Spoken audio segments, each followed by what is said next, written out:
అందరికీ నమస్కారం. మాజీ ముఖ్యమంత్రి జగన్మోహన్ రెడ్డి గారికి, ప్రస్తుత ముఖ్యమంత్రి చంద్రబాబు నాయుడు గారికి ఉన్నటువంటి ప్రధానమైనటువంటి వ్యత్యాసం ఏంటంటే, జగన్మోహన్ రెడ్డి గారు రాజనీతిజ్ఞుడైతే చంద్రబాబు నాయుడు గారు రాజకీయ నాయకుడు. ఫక్తు రాజకీయ నాయకుడు చంద్రబాబు నాయుడు గారు. జగన్మోహన్ రెడ్డి గారు దూరదృష్టితోటి ప్రజలకు మంచి ప్రయోజనాలు కలిగేవి, దీర్ఘకాలిక ప్రయోజనాలు కలిగేవి, ప్రజలకు భావితరాలలో కూడా వాళ్ళ ఆస్తులు పెరిగేటటువంటి విధంగా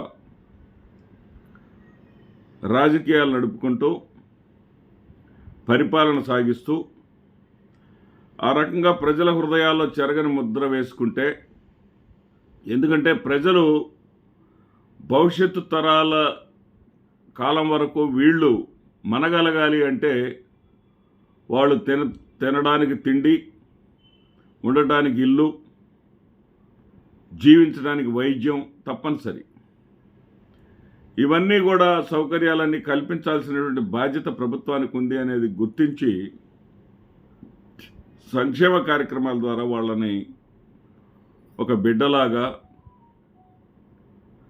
లేదా చదువుకునే విద్యార్థులకైతే ఒక అన్నలాగా అండగా ఉండి ఆదుకున్నటువంటి పరిస్థితి. చంద్రబాబు నాయుడు గారు అలా కాదు. ఆయనకి రాజకీయాలే జీవం, రాజకీయాలే ప్రాణం. మనం సహజంగా ప్రజల చేత ఏర్పడేటటువంటి ప్రభుత్వాలను చూస్తాం, కానీ ఆ ప్రభుత్వాలు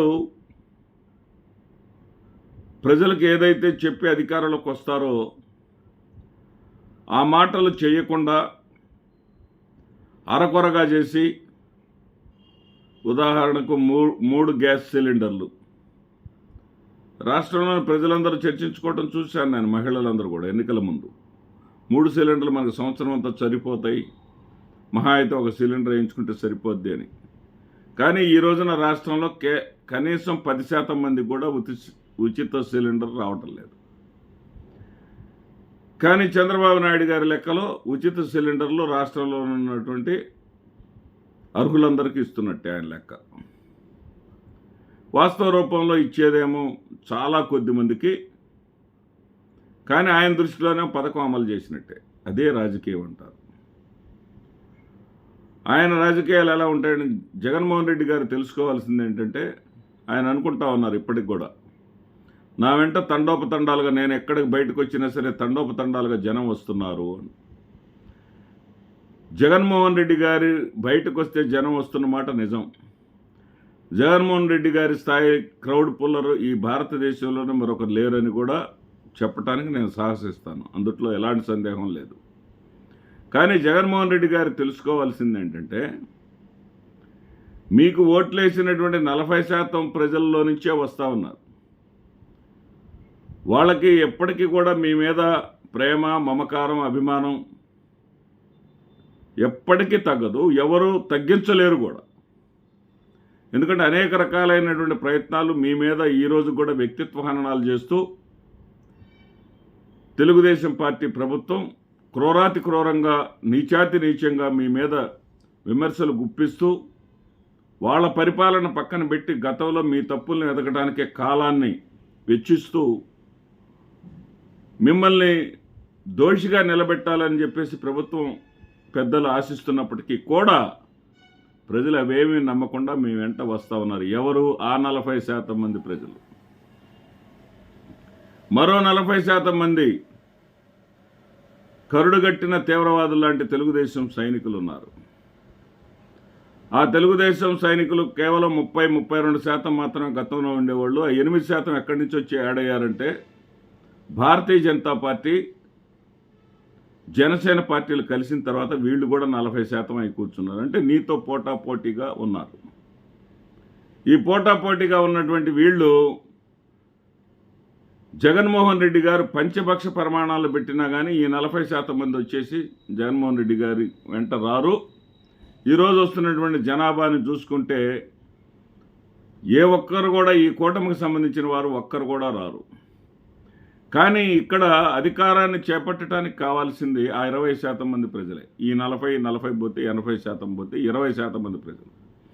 ఆ 20% మంది ప్రజలు మెప్పు పొందటానికి వేయాల్సినటువంటి రాజకీయ ఎత్తులన్నీ చంద్రబాబు నాయుడు గారు వేస్తూ ఉన్నారు.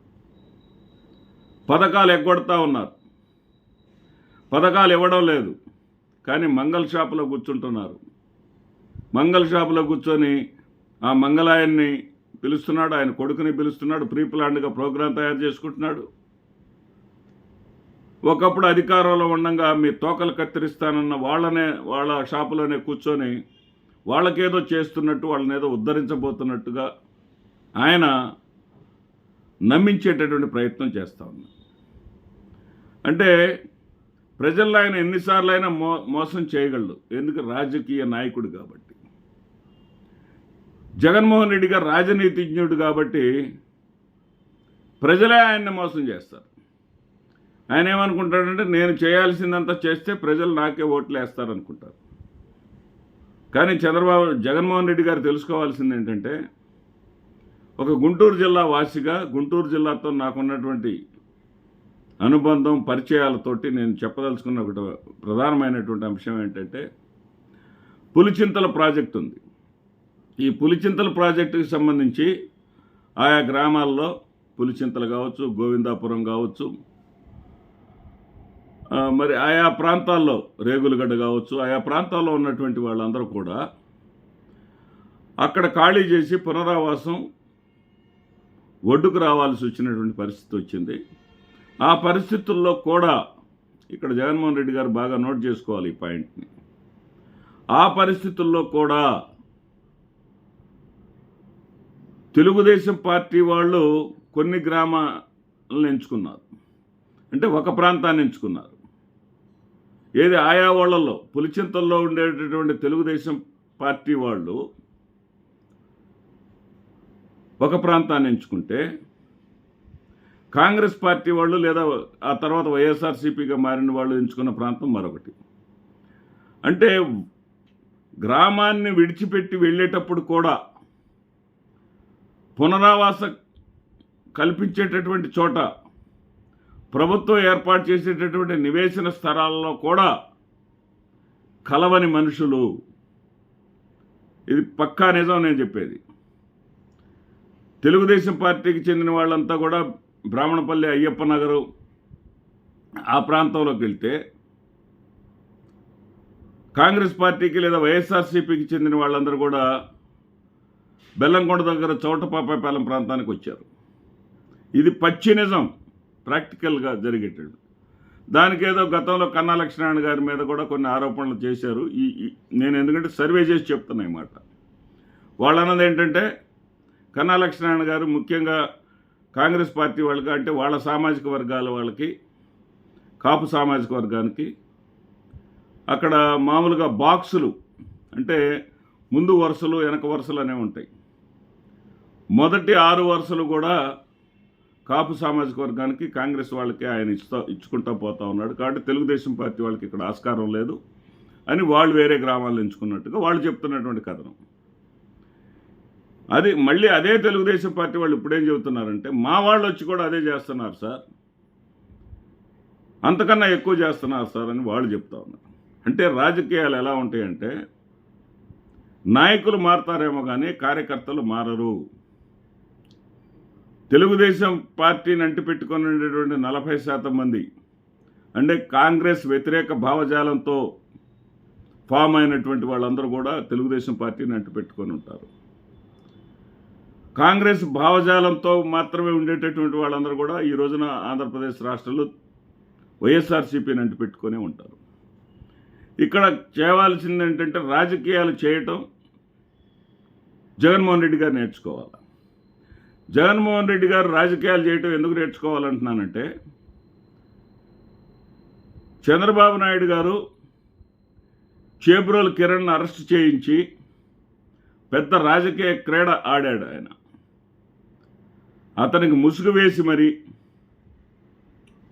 అంటే సోషల్ మీడియాలో ఎవరైనా పోస్టులు పెట్టాలంటే భయపడే విధంగా నేను నా కార్యకర్త ద్వారా చూయించాను, రుజువు చేయించాను అనే ఫీల్ని ప్రజల్లోకి వదిలాడు.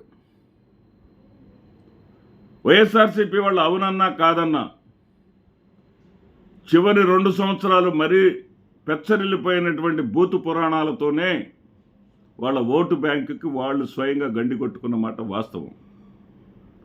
ఇది రాజకీయాలు బాగా తెలిసినటువంటి చంద్రబాబు నాయుడు గారు ఈ విషయాన్ని గమనించి తెలుసుకొని మరి ఎవరో ఆయన మళ్ళీ అక్కడ కూడా చూడండి, ఆయన సామాజిక వర్గానికి చెందిన వాళ్ళని ఎవరిని బయటకు తీసుకురాల. పాపం ఏదో ఒక ఈ చేబ్రోలు కిరణ్ అనేటటువంటి సామాజిక వర్గం కానివాడిని ఒకరిని బకరాని చేసి, ఏది ఓపెన్గానే బకరా చేయటం, అతన్ని అరెస్ట్ చేయించి అతని ఖాతాలో మాత్రం లక్షల రూపాయల డబ్బులు వేయిస్తారు. మళ్ళీ అతనికి కావాల్సినటువంటి ప్రయోజనాలని అతను కల్పిస్తారు. కానీ వైఎస్ఆర్సీపీకి చెందినటువంటి, పరోక్షంగా వైఎస్ఆర్సీపీకి చెందినటువంటి సోషల్ మీడియా నాయకుల యొక్క దూకుడికి కళ్ళెం వేశాడు ఆయన. ఇది ఇక్కడ గమనించాల్సినటువంటి రాజకీయ ఎత్తుగడ. ఈ ఎత్తుగడలు నేర్చుకున్నప్పుడే జగన్మోహన్ రెడ్డి గారు కూడా రాజకీయాల్లో రాణించగలుగుతారు.